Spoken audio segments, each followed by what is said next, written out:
کریم اما بعد فاعوذ باللہ من الشیطان الرجیم بسم اللہ الرحمن الرحیم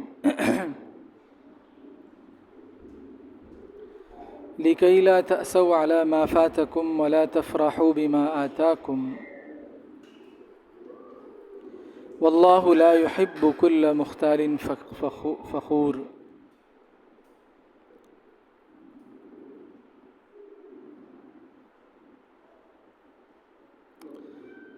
جی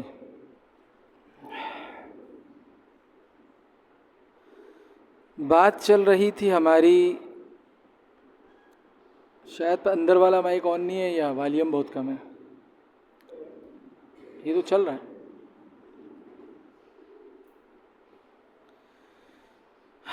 بات چل رہی تھی واقعہ کربلا کے اسباب پر اور مسلمانوں کے خلاف سازش کہاں سے شروع ہوئی اور سازشی عناصر نے کس طریقے سے اسلامی ڈھانچے کو نقصان پہنچایا، اس پر بات ہو رہی تھی۔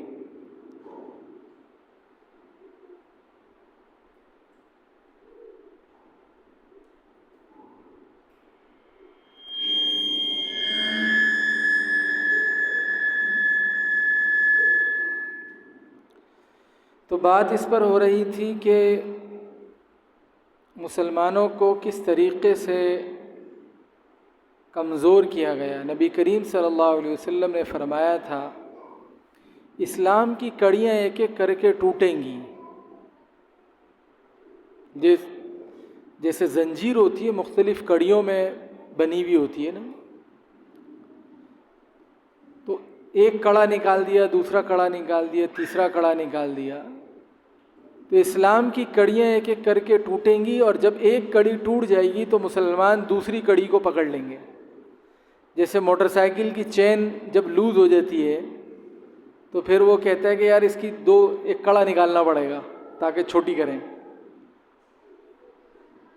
تو اسی طریقے سے جب اسلام کی ایک کڑی ٹوٹے گی تو لوگ دوسری کڑی کو پکڑ لیں گے، اور آپ نے فرمایا سب سے پہلے جو کڑی ٹوٹے گی وہ مسلمانوں کا اجتماعی نظام ہوگا، خلافت ہوگی۔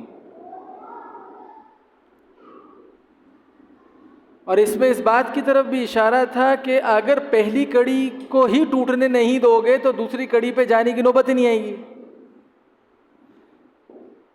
سب پہلی کڑی جو ٹوٹے گی وہ مسلمانوں کا اجتماعی نظام ہوگا، خلافت ٹوٹے گی، اور آپ نے فرمایا سب سے آخری کڑی جو ٹوٹے گی وہ جماعت کی نماز ہے۔ سب سے آخر میں جماعت کی نماز تباہ ہوگی۔ اس کا مطلب ہے نظم اجتماعی قائم رہے گا، خلافت قائم رہے گی، تو پھر نماز خراب نہیں ہوگی۔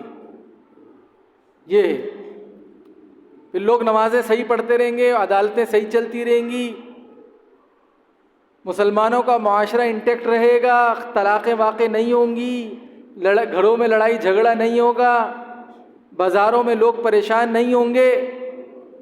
یہ مختلف کڑیاں ہیں نا بیچ کی، ایک ایک کر کے ٹوٹی۔ پہلے اجتماعی نظام ٹوٹا، پھر جھوٹ عام ہوا، پھر سود عام ہوا، پھر بازار تباہ ہوئے، پھر مدرسے تباہ ہوئے، پھر خانقاہیں تباہ ہوئی، پھر مسجدیں پہ بات آ گئی۔ یہ ایک ایک کر کے نظام تہو بالا ہوا۔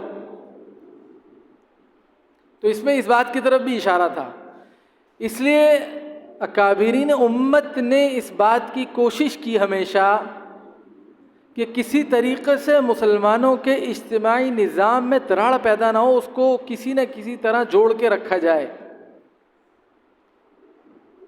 لیکن میں نے ابھی قرآن مجید کی آیت بھی پڑھی ہے کہ انسان کچھ بھی کر کے اپنی تقدیر سے نہیں لڑ سکتا، کچھ بھی کر کے نہیں لڑ سکتا۔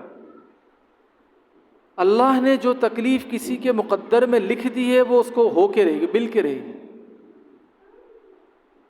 لوط علیہ السلام کی بیوی کا واقعہ قرآن مجید میں، لوط علیہ السلام کا واقعہ غالباً 5 مرتبہ ہے قرآن میں، اور جہاں لوط علیہ السلام کا واقعہ ہے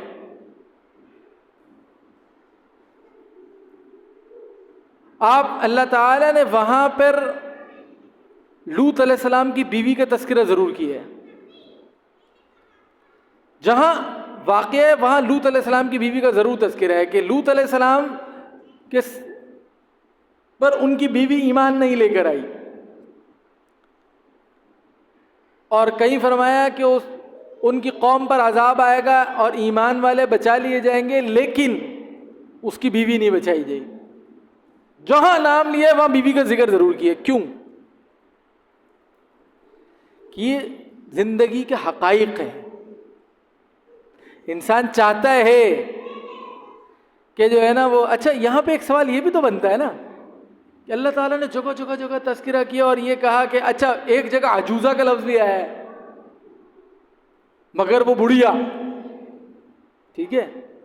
تو لوط علیہ السلام اللہ کے پیغمبر ہیں، اگر بیوی ایسی نافرمان تھی تو طلاق دے دیتے اس کو، یہ بھی تو ممکن تھا نا کہ نافرمان بیوی کو طلاق دے کے نکال دیتے۔ یعنی جس بیوی کا متعلق اللہ تعالیٰ قرآن مجید میں کہہ رہے ہیں وہ بچائی نہیں جائے گی، وہ بچائی نہیں جائے گی، اور کہتے ہیں کہ جب اللہ تعالیٰ کی طرف سے عذاب نازل ہوا، اے زبیر بیٹھ جاؤ، بیٹھ جاؤ، تو اللہ تعالیٰ جہاں یہ کہہ رہے ہیں کہ عذاب آئے گا، پتھر برسائیں گے، اور کہتے ہیں جب لوط علیہ السلام رات کے آخری پہر اپنے ساتھ ایمان والوں کو لے کے نکلے تو ان کی بیوی بھی نکلی۔ اچھا آپ یہ دیکھیں کہ جو گھرانے کے لوگ ہوتے ہیں انہیں کوئی نہ کوئی پروٹوکول مل ہی جاتا ہے، یہ پروٹوکول تو مل گیا، وہ ساتھ نکلی، لیکن کہتے ہیں کہ اس نے یوں پلٹ، تو اللہ تعالیٰ کی طرف سے حکم یہ تھا پیچھے پلٹ کے مت دیکھنا، قرآن مجید کی آیت ہے، اللہ نے فرمایا کہ پیچھے پلٹ کے مت دیکھنا، تو جا رہے تھے آگے، بیوی نے پلٹ کے دیکھا، اور اللہ تعالیٰ نے وہاں سے جب پتھر برسائے تو ہر شخص کا نام لکھا ہوا تھا اس پتھر پہ۔ یہ جو بے حیائی ہے یہ کوئی چھوٹا گناہ نہیں ہے جس کو ہم سمجھتے ہیں کوئی مسئلے کی بات نہیں ہے، کوئی مسئلہ نہیں ہے، لڑکیاں دوپٹہ پہنے نہ پہنے، پردہ کریں نہ کریں، لباس کسی بھی قسم کا ہو، کہاں لے کے جا رہے ہیں قوم کو؟ اور اس کی کوئی برائی کی کوئی لمٹ نہیں ہوتی، یہ بھی سمجھیے گا۔ انسان سوچتا ہے نا کہ یار چلو موبائل کے اوپر کوئی الٹی سیدھی چیز ہی تو دیکھنے کیا ہے، یہ بس وہ آج کل ریلیں ہوتی ہیں نا، ٹک ٹاک کی ریلیں، یوٹیوب کی ریلیں، تھوڑا سا گانا دیکھ لیا، تھوڑا سا ناچ دیکھ لیا تو اس میں کیا ہوا؟ لیکن ہمارے حضرت والا رحمۃ اللہ علیہ فرماتے تھے کہ جہنم کے متعلق اللہ نے فرمایا کہ حل من مزید، قرآن مجید میں وہ بار بار، یہ جب اللہ تعالیٰ قیامت والے دن لوگوں کو ڈالیں گے اس میں، اللہ تعالیٰ ہم سب کی حفاظت فرمائے، تو وہ کہے گی حل من مزید، وہ کہے گی اور چاہیے اور چاہیے اور چاہیے، یعنی اس کا پیٹ نہیں بھرے گا۔ اور پھر حدیث میں آتا ہے اللہ تعالیٰ اپنا قدم مبارک رکھیں گے، پھر وہ کہ قط قط قط، بس بس بس۔ تو گناہ چونکہ جہنم میں لے جانے والی چیز ہے تو گناہ سے کبھی پیٹ نہیں بھرتا، تو گناہ سے کبھی پیٹ نہیں بھرتا۔ ایسا نہیں ہوگا آدمی یہ گناہ ہوگا تو یہ ایک دفعہ کر لیتے ہیں، دوبارہ کیا، ایک دفعہ فلم دیکھ لیتے ہیں، ایک دفعہ فلاں چیز دیکھ لیتے ہیں، ایک دفعہ آنکھیں خراب کر لیتے ہیں، گانا سن لیتے ہیں، شادی زندگی میں ایک دفعہ ہوتی ہے، ڈھول ڈھمکے بجا لو تو کیا جا رہا ہے، بجا لو۔ میں نے یہ دیکھا ہے جو شادیوں میں اللہ کی نافرمانی کرتے ہیں اللہ تعالیٰ ان کے جوڑوں میں برکت نہیں ڈالتے، پریشان رہتے ہیں۔ تو گناہ کی خاصیت بھی یہ ہے کہ اس سے پیٹ نہیں بھرتا۔ سگریٹ پینے والے ہوتے ہیں نا، تھوڑا سا ایک دو چسکی لگا لی، چل بھائی دو چسکی لگا لی، آج دو چسکی لگا رہے ہیں، ایک سگریٹ پھر دو سگریٹ پھر تین سگریٹ، پھر وہ پیتے پیتے چین اسموکر ہو جاتے ہیں، اور عادت پھر ایسی خراب ہو جاتی ہے کہ اب اتنی مہنگی ہو گئی ہے سگریٹ پھر بھی چاہیے انہیں۔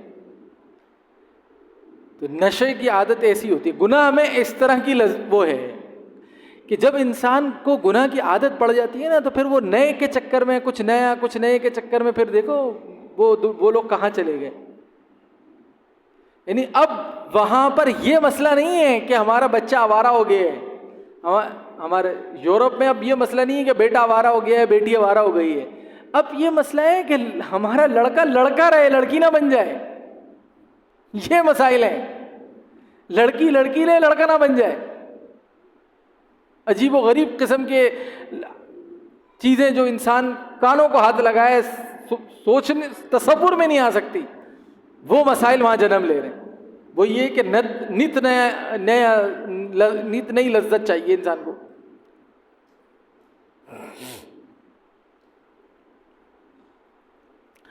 تو بات میں اس پہ کر رہا تھا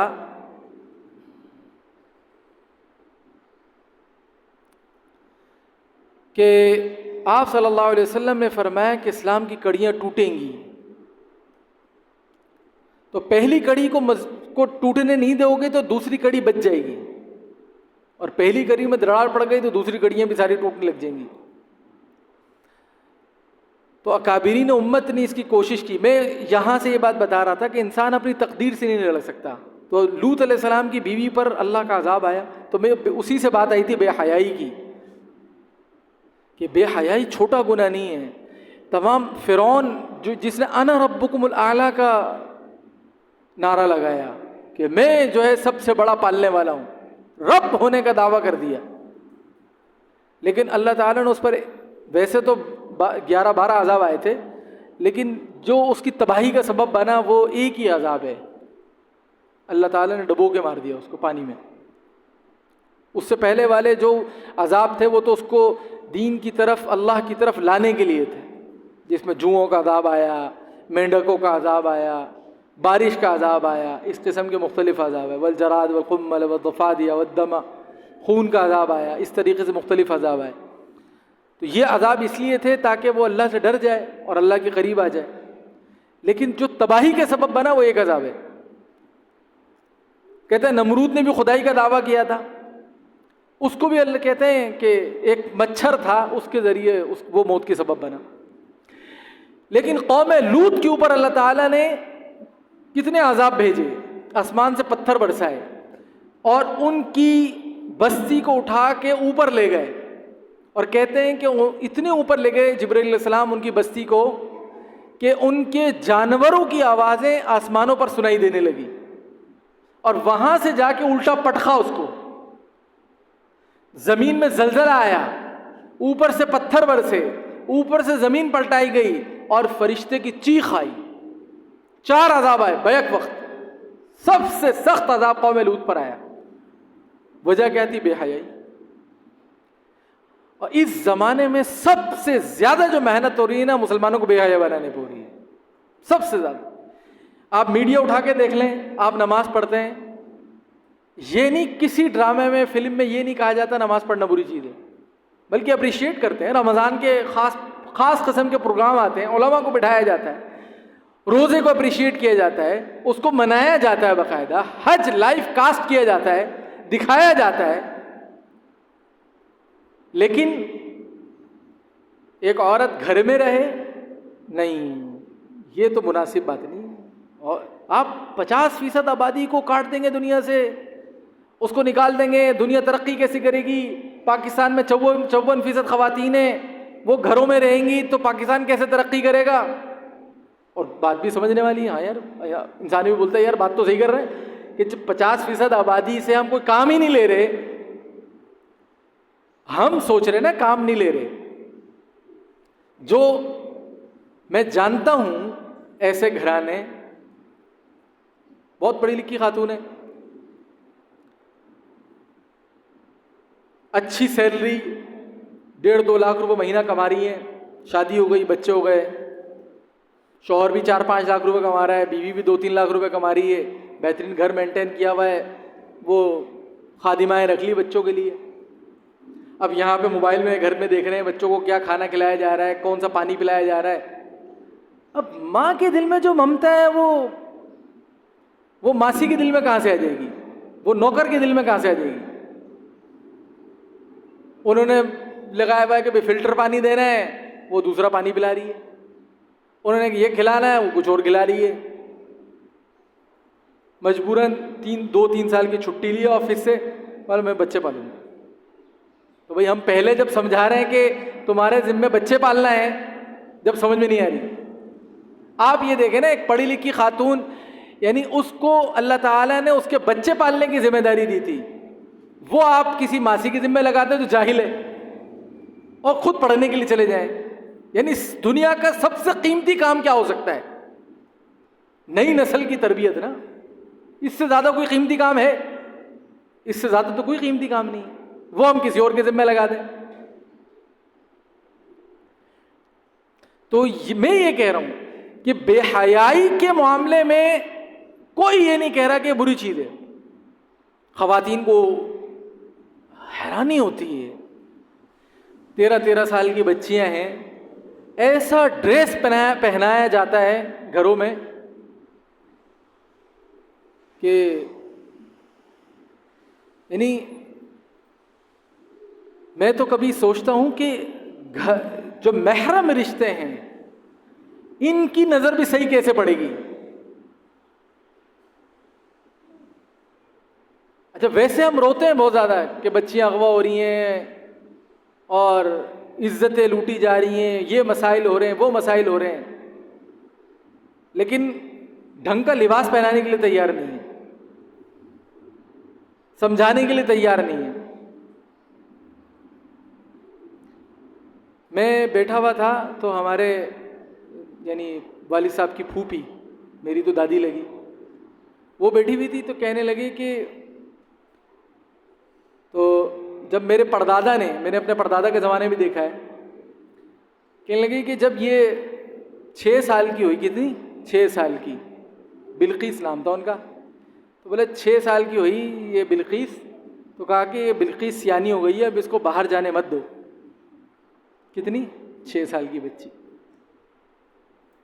پرانے زمانے میں لوگ کتنا زیادہ اہتمام کرتے تھے. میں نے دیکھا اکثر ہمارے دادا جان رحمۃ اللہ علیہ، دادا جان کا میرا ابھی انتقال ہوا 80 سال کی عمر میں، 3 سال پہلے تقریباً. ان کی پوتیاں یا گھر کی دوسری بچیاں جو دادا سے جیسے یعنی ملنے جا رہی ہیں، بیٹھے ہوتے تھے سر پہ ہاتھ رکھوانے کے لیے، تو ہماری دادی جو ہے میک اپ اتروا دیا کرتی تھی کہ دادا کے پاس ذرا یہ لپسٹک اتارو، ایسے نہیں جایا کرو.